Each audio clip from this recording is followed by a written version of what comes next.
오늘 제7계명 간음하지 말라 하는 이 말씀을 가지고 우리가 기독교 강요의 내용을 따라서 보도록 하겠습니다.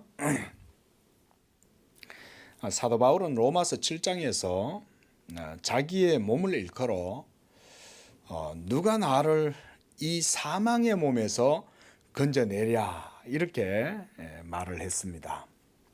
이 말은 그가 자기의 몸, 인간의 육체를 어떻게 인식했는지를 우리에게 보여준다고 하겠습니다. 기독교는 우리가 알다시피 우리가 성악설을 주장한다 이렇게들 얘기하는데요. 이 성악설을 누가 말했냐면 이 동양의 사상가, 이 공자의 제자라고 할 수가 있겠죠. 이 순자가 옆집 순자 아닙니다. 이 유학자 순자가 주장을 한 것입니다.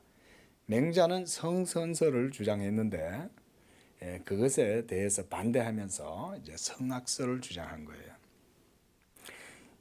이 순자가 주장하는 이 성악설의 기본적인 의미는 인간이 나면서부터 죄인이라고 보지 않고 죄를 지을 수 있는 그런 경향성이 있기 때문에 그쪽으로 사람은 자꾸 나아가려고 한다는 거예요.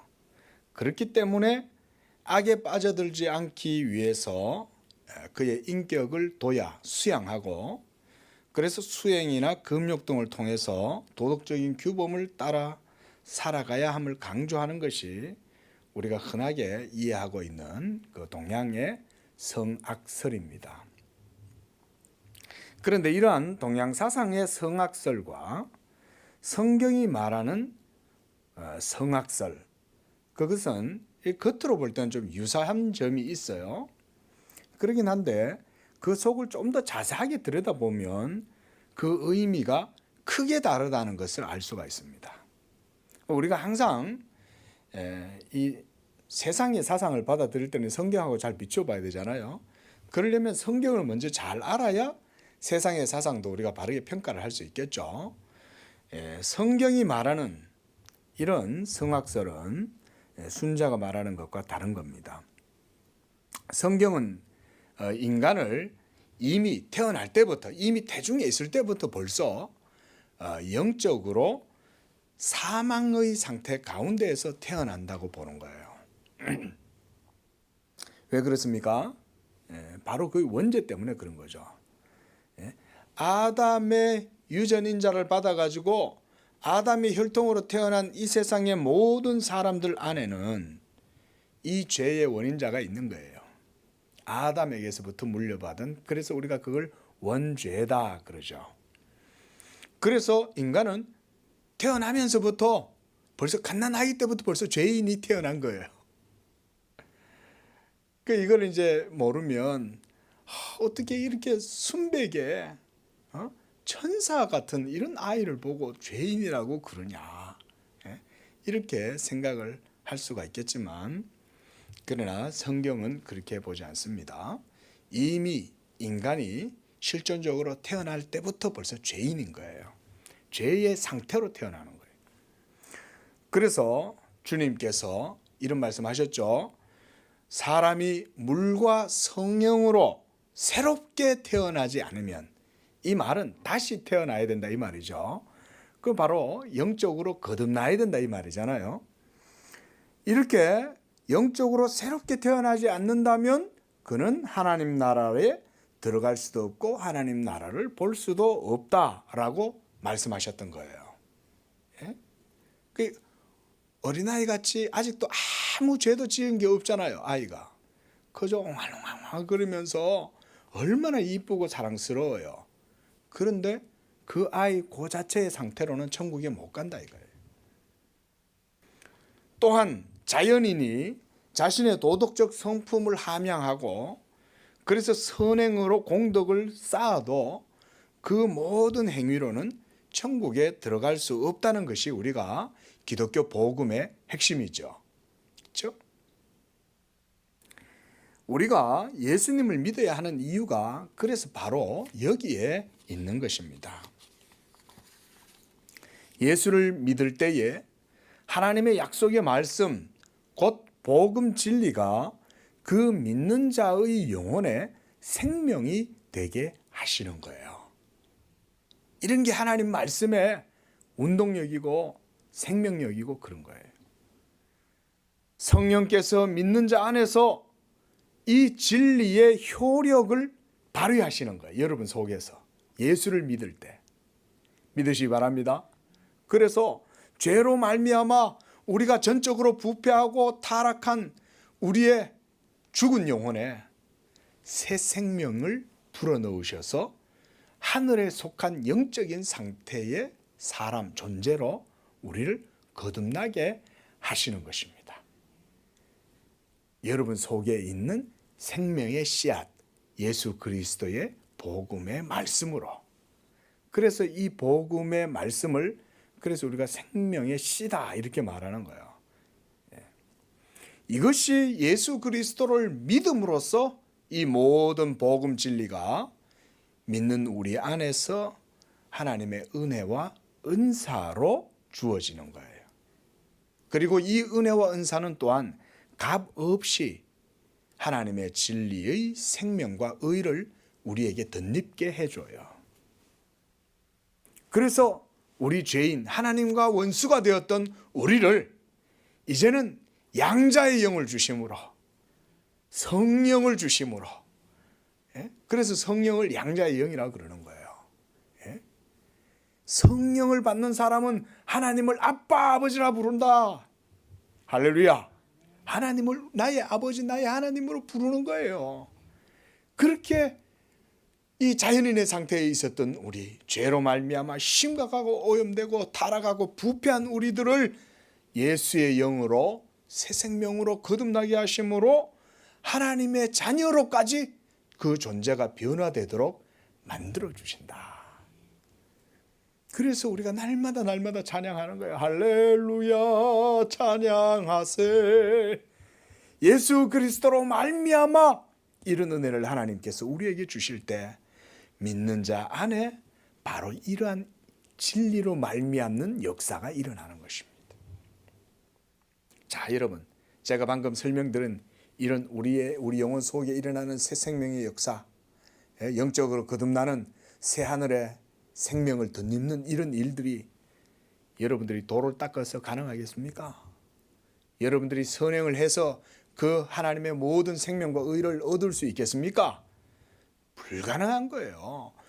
오로지 그것은 하나님의 자비하심과 선하심과 하나님의 무조건적인 한량없는 은총, 사랑, 이거 외에는 방법이 없는 거예요.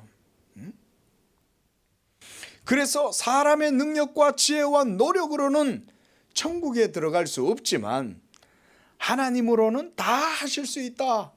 우리 주님이 마태복음 19장 26절에 그렇게 말씀하신 거예요. 주여, 그러면 누가 천국에 들어갈 수 있겠습니까? 한 사람도 천국에 못 들어가죠. 맞죠?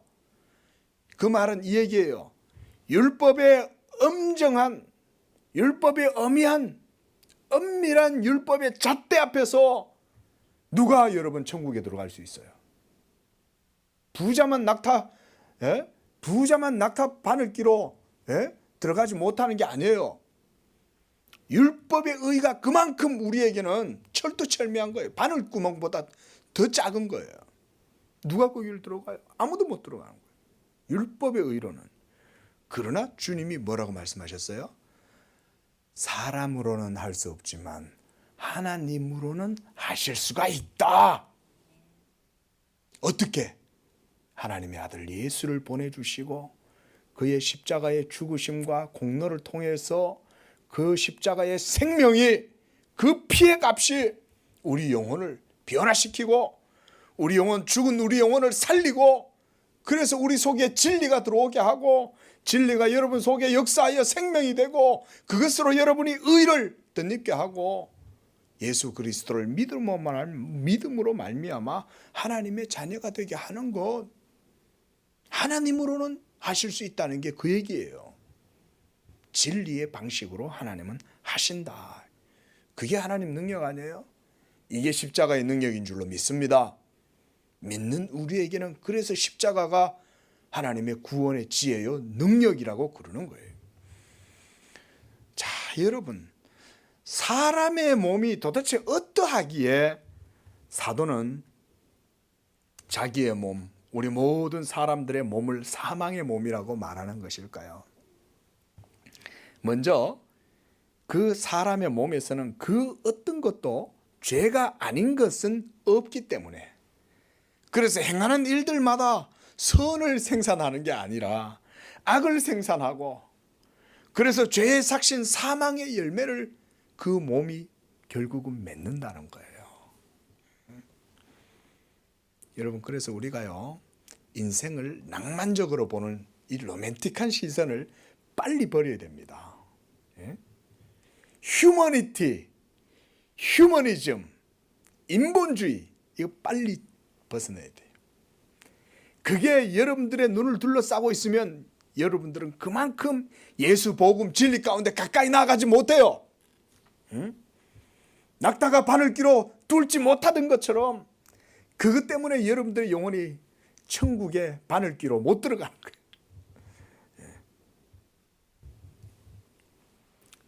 여러분, 여러분들의 몸은 어떻습니까? 사망의 몸 같습니까? 한번 이 말씀 들으면서 한번 곰곰이 말씀 앞에서 자신을 비추어 보십시오. 나는 내 몸을 사망의 몸이라고 인식하고 있는가? 아주 중요한 질문이죠. 그리스도인들은 자기가 그런 상태라는 걸 알아야 돼요. 그래야 예수를 믿죠. 여전히 나는 착한 일도 하고, 나의 의는 여전히 견고하게 세워져 있고, 내가 행하는 일들로 인해서 하나님을 기쁘시게 할 수 있고, 이렇게 생각하면 예수의 의를 의지하겠냐 이거예요. 여러분의 몸, 그래서 이것이 얼마나 이 몸이 기능적으로 아주 뛰어나고, 이게 모든 동물들은 다 그래도요, 인간은 직립보행을 하잖아요. 그리고 사고를 하고, 예술을 하고, 음악을 하고, 문학을 하고, 과학을 해서 또 전체 사회를 이끌어 나가고 통솔하고, 이런 모든 것들이 다 몸을 통해서 이루어지지 않습니까? 그리고 그 몸 안에 있는 정신의 힘은 또 얼마나 대단합니까? 그러니까 인간들은 이 인간 정신을 찬양하잖아요. 노인과 바다가 왜 그렇게 여러분 대단한 상을 받았습니까? 노인과 바다가 그렇게 노벨 문학상까지 받을 정도로 대단하게 된 거는 그 인간 정신의 승리, 인간 승리 정신, 이걸 갖다가 잘 드러내서 그렇게 해서 이제 한다는 거 아닙니까? 자, 그러나 그 열매는 어때요? 앙상한 뼈다귀죠. 저는 거기에 이중적인 의미가 있다고 봅니다. 결국은 정신으로 승리했을지는 모르지만 결국 얻은 것은 뼈다귀밖에 없는 게 인생의 험한 인생의 결과라고 저는 봐요. 자, 여러분, 우리가 이런 것을 볼 때는 사도가 말하는 사망의 몸이 어떤 것인지에 대해서 그래서 우리가 바르게 실감하기가 어렵습니다. 인간은 아름답고 여전히 음악을 아름답게 하고 문화를 이루어 나가고 예술을 하고 도덕적 세계를 추구하고 그런 걸 보면 그걸 왜 인간을 사망의 몸이라고 자꾸 그러냐. 사람들이 자꾸 여기에서 이제 못 넘어서는 거예요. 특히 크리스찬들이. 그러나 여러분 보세요. 오늘 제 7계명이 우리에게 그 모든 것들을 다 이렇게 까발려 냅니다. 하나님 말씀이. 히브리서 4장 12절 말씀에 보면 이런 말씀이 있어요. 하나님의 말씀은 살아있고 운동력이 있어. 옛날 성경에는 운동력이다 그랬습니다. 저는 그게 더 좋아요. 활력이 있다 그랬습니다. 활력, 운동력이 있어. 좌우의 날선 어떤 것보다도 예리하여 혼과 영과 및 관절과 골수를 찔러 쪼개기까지 하며 또 마음의 생각과 뜻을 판단하나니 그랬습니다. 그래서 지으신 것이 하나도 그 앞에 나타나지 않음이 없고 우리를 결산을 받으실 이의 눈앞에 만물이 벌거벗은 것 같이 드러난다. 무엇으로요? 하나님의 말씀으로 그렇게 한다는 거예요. 여러분, 하나님 말씀이 얼마나 대단하겠습니까? 생각해 보십시오. 온 천지 만물을 그 말씀으로 창조하셨다면 그 말씀의 능력뿐만 아니라 그 말씀의 지혜도 있겠죠. 그리고 그 말씀의 진리성도 있을 거 아니에요. 예? 그러면 그 진리가 얼마나 대단하겠어요. 만물을 있게 했잖아요. 그런데 그 진리의 말씀이 그러면 여러분들의 영혼 속에 있는 죄는 드러내지 않겠냐 이거예요. 다 아는 거예요. 하나님은 온 우주의 끝자락 하나까지도 다 아시는 거예요. 하나님은. 예? 그게 바로 제 7계명이다. 간음하지 말라. 이 명령 한마디가 온 우주 만물의 모든 것들까지도 다 발갛게 다 드러낼 정도로 하나님은 다 아시기 때문에 간음하지 말라 이렇게 얘기하는 거예요. 얼마나 의미한 말씀입니까? 너무 짧잖아요. 예? 간음하지 말라. 예? 그런데 이 한마디의 명령이 우리의 온 영혼의 상태를 하나님이 다 드러내 보여주십니다. 사도 바울 안에 있는 하나님의 말씀의 거울이 또한 자기 영혼을 살리는 생명력으로 운동하고 있을 뿐만 아니라 사도 바울은 그 말씀이 또한 자기 몸 안에서 일어나고 있는 이 죄의 법, 이 육체의 소욕이 성령을 거스르고 있다는 것을 그래서 인식할 수가 있었던 거예요. 사도 바울이. 그래서 사도는요, 하나님의 말씀에 의해서 자기가 사망의 몸 안에 있다는 걸 알게 된 거예요. 예?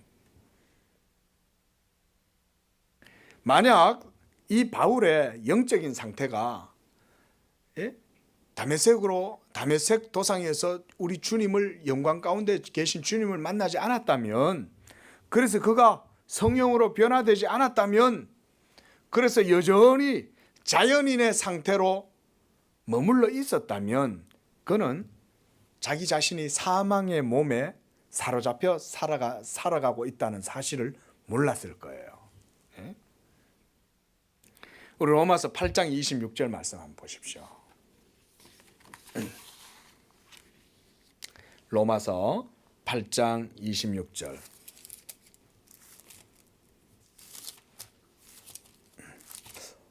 혹시 더우시면 조금 꺼졌다가 또 해주시면 좋겠어요.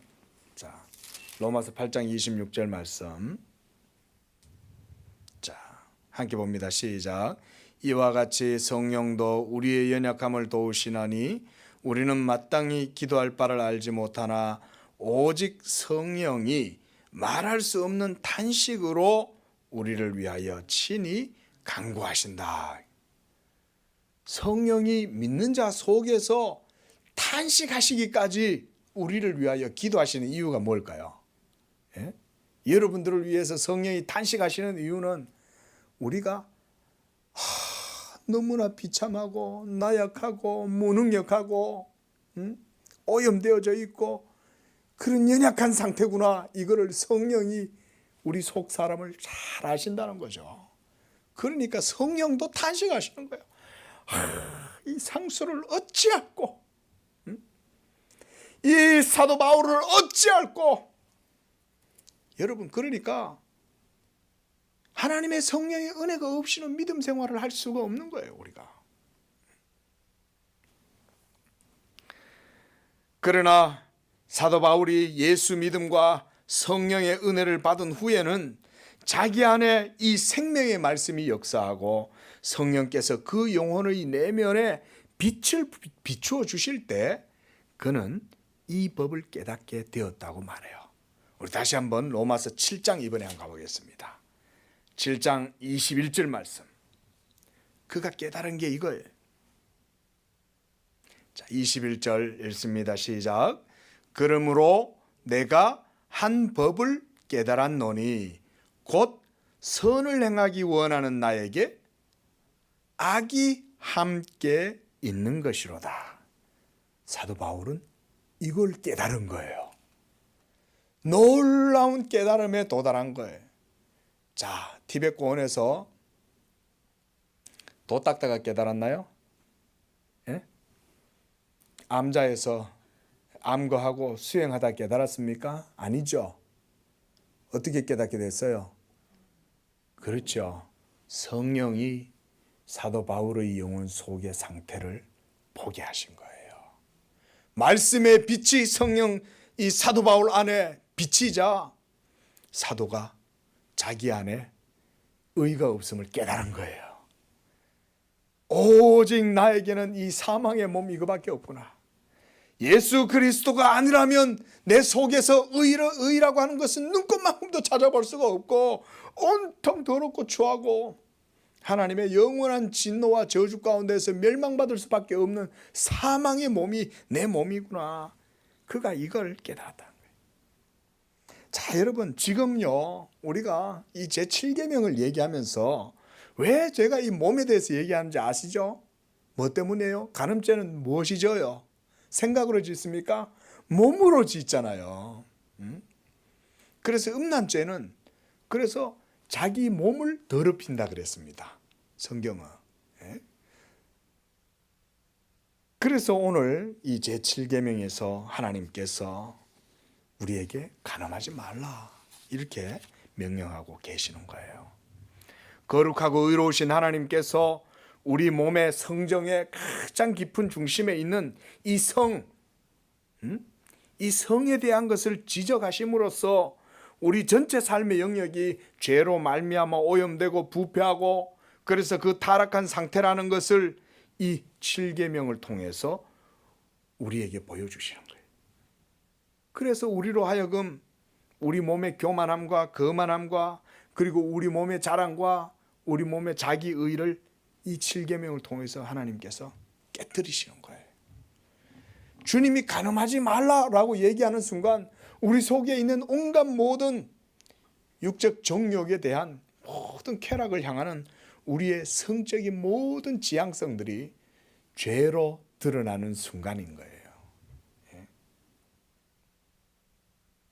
그리고 하나님께서는 정숙하고 순결한 것을 이 말씀을 통해서 사랑하신다는 것을 우리에게 알려주심으로 하나님을 믿는 성도들이 모든 부정한 것들을 멀리해야 한다는 것을 말씀해주고 계시는 겁니다.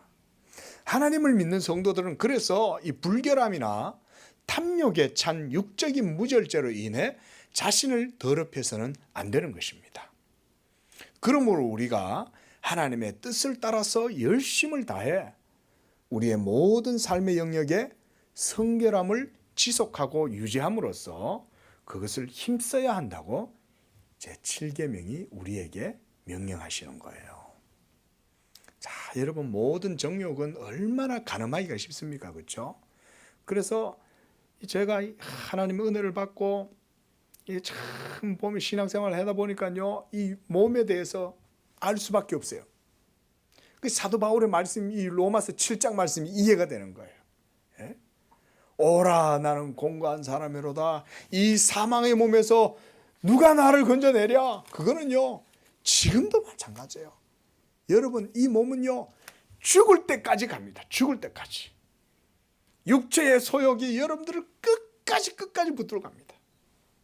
언제 끝나냐? 죽어야 끝나요. 여러분 우리가 인생을 살아가다 보면 거듭나지 않은 자연인들의 삶에서도 우리가 이런 아주 멋있는 삶들을 가끔 가다 보긴 봐요. 자신의 정신과 육체 이 두 가지가 내면에 막 다투잖아요. 그래서 우리가 뭐 보면 이렇게 사람들이 그런 그림 그리잖아요. 이 머릿속에 하나는 삼지창을 들고 있고 하나는 천사가 있잖아요. 천사인 내가 그 삼지창 들고 있는 악과 싸우고 이러면서 막 사람들도 그런 걸 상상한단 말이죠. 그래서 이 두 가지의 세계가 갈등하고 투쟁한다는 것을 이 자연인들도 그걸 알아요.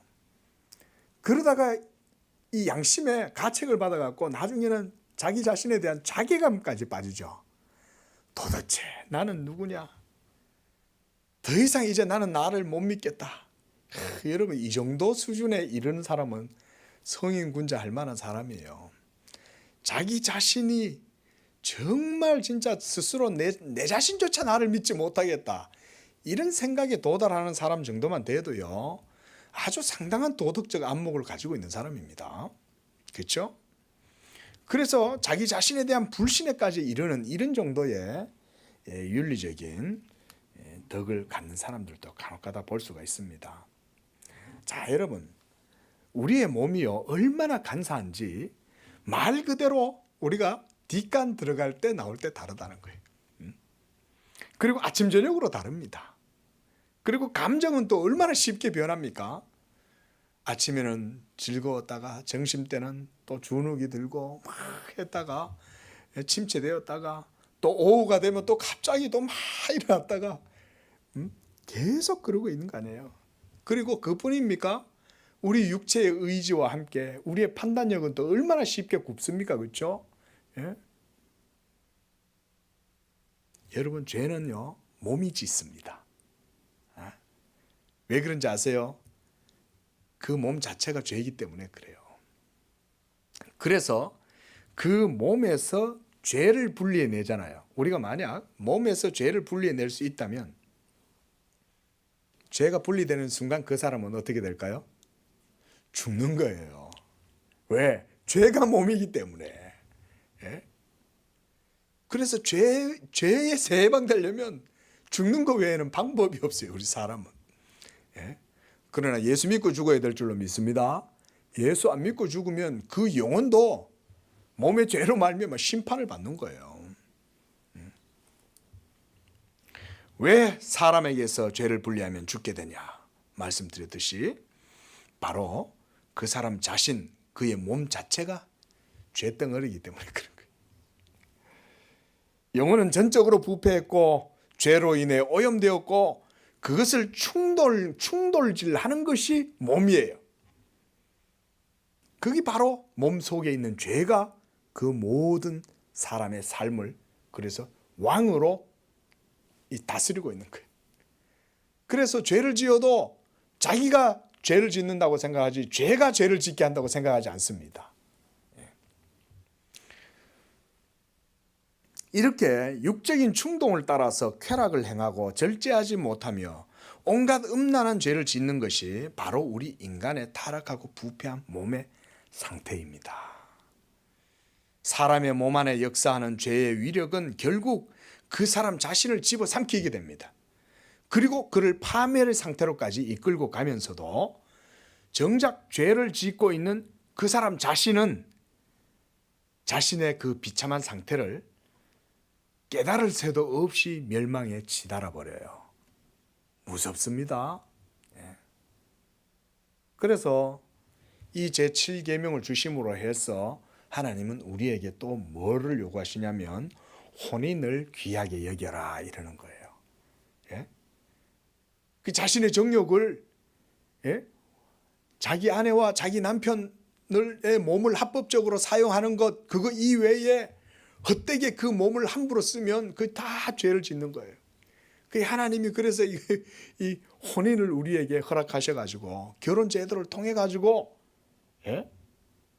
이 간음죄를 저지르지 않도록 하나님이 하는 거예요. 여러분 사람이 혼자 살면 이 정욕을 억제치 못해가지고 죄를 짓잖아요. 그래서 사도 바울도 고린도전서에서 우리가 봤지 않습니까? 정욕을 억제하지 못해서 죄를 지을 거면 결혼해라는 거예요.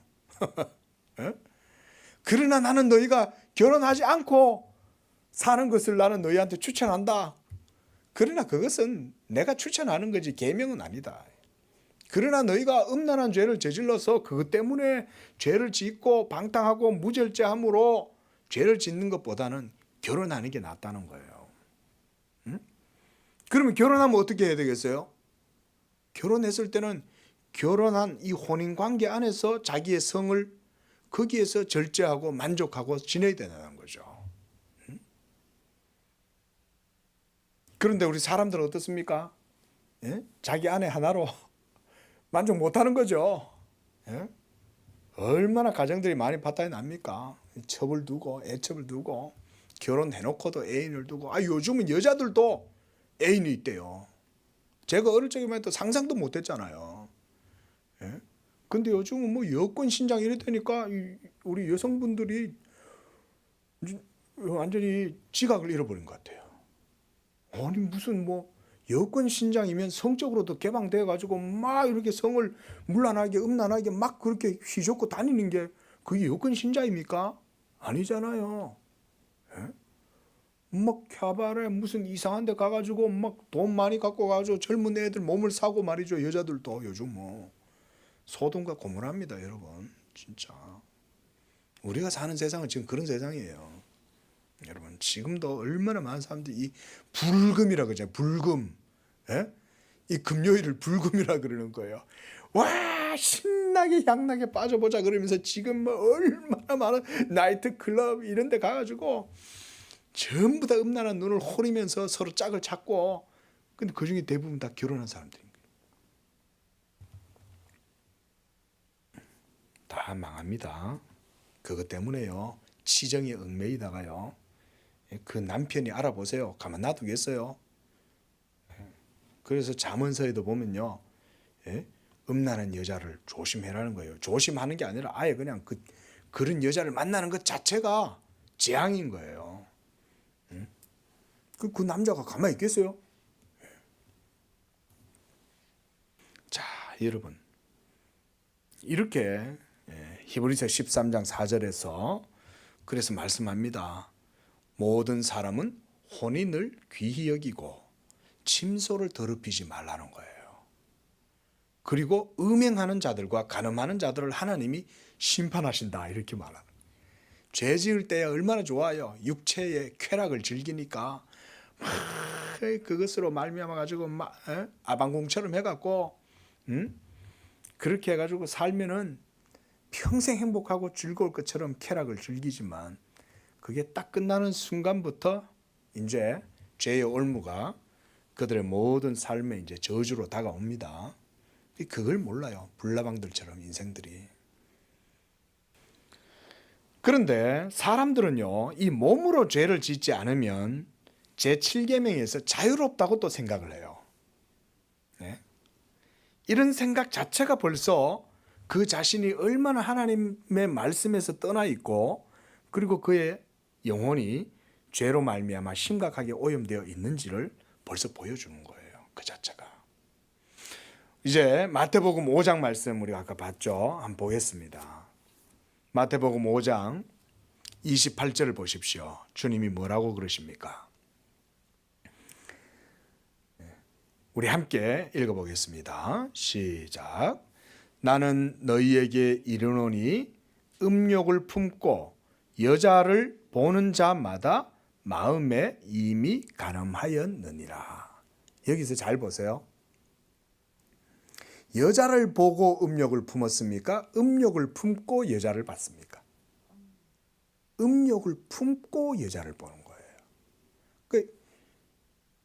그러나 순자에 의하면 순자의 성학설은 여자를 보고 그래서 내 속에 죄의 경향성이 일어나서 그래서 그것 때문에 죄를 범한다라고 보지만 성경은 그렇게 안 봐요. 이미 그 속에 죄가 있는 거예요. 이미 성적인 간음죄가 그 속에서 먼저 일하고 그래서 여자를 보고 이 간음증이 걸리고 온갖 음란한 죄들을 저지르죠. 예. 요즘 인터넷 큰일입니다. 그렇죠? 이 인터넷에서 벗어날 수 없잖아요. 현대인들이. 그러니까 이제는 막 개개인의 개인 밀실까지 모든 음란한 문화가 그냥 직접적으로 다이렉트로 찾아오니까 거기서 자유로울 수 있는 사람이 없는 거예요. 자 보십시오. 음욕을 품고 여자를 보는 자마다 이미 마음에 간음을 했는데 여기서 자유로울 수 있는 사람이 어디 있을까요? 그러니 우리 어떤 여성분들은 또 그런 거죠. 아 여기 보니까 여자를 보는 자마다 마음에 간음했다 하니까 여자들은 해당이 안 되네요. 예? 여러분 그런 건가요? 성경 해석을 그렇게 하면 안 되죠, 그렇죠? 예? 저들은 나는 뭐 김태희 보고 뭐 또 누구 이쁜 여자들 이름이 생각이 안 나네. 예? 그 뭐 하여간 이쁜 여자들 있잖아요. 보고 막 야 이쁘다 이러면은 아내들이 막 남편을 갖다가 괴롭히잖아요. 뭐? 이러면서. 근데 지는 현빈이 사진 들고 다니면서 예? 예? 원빈이 오빠, 현빈이 오빠, 오빠도 아니요, 동생, 한참 동생은 뭐예요, 족갑벌 되는 애들 사진을 들고 다니고. 그 다 여러분, 그게 바로 전부 다 간음죄입니다, 사실은요. 예? 남편들이 그 우스개로 여기지만 그 하나님이 그걸 기뻐하시겠냐는 거예요. 제가 아는 어떤 분은요, 제가 기가 막혀요. 뭐 옛날에 일어난 일이라서 뭐 어떤 오빠를 쫓아다니는데 알고 보면 오빠가 아니야. 뭐 연예인들 쫓아다니는 집안에 막 심지어 그 사람은 TV까지 나왔어. 내가 그래, 아이고 저 한심한 인생. 오죽 했으면 TV에 나왔는데 그 TV 나온 것도 자랑해. 밀어내가지고. 자, 여러분 보십시오. 그게 우리의 영적인 상태인 거예요. 부끄러운 줄을 몰라요. 예? 요즘 뭐 TV에 저는 한 번도 안 봤어요. 그 제목이 그게 뭐냐면 무슨 아주 옛날에 유명했던 그 이모 씨 뭐 그 부부들 있잖아요. 뭐 우리 이혼했어요? 우리 이혼할까요?인가요? 뭐 우리는 이혼했나요? 뭐 하여간 그런 드라마가 아니고 그 무슨 프로그램이 있는데 그것도 사람들이 그렇게 많이 본대요.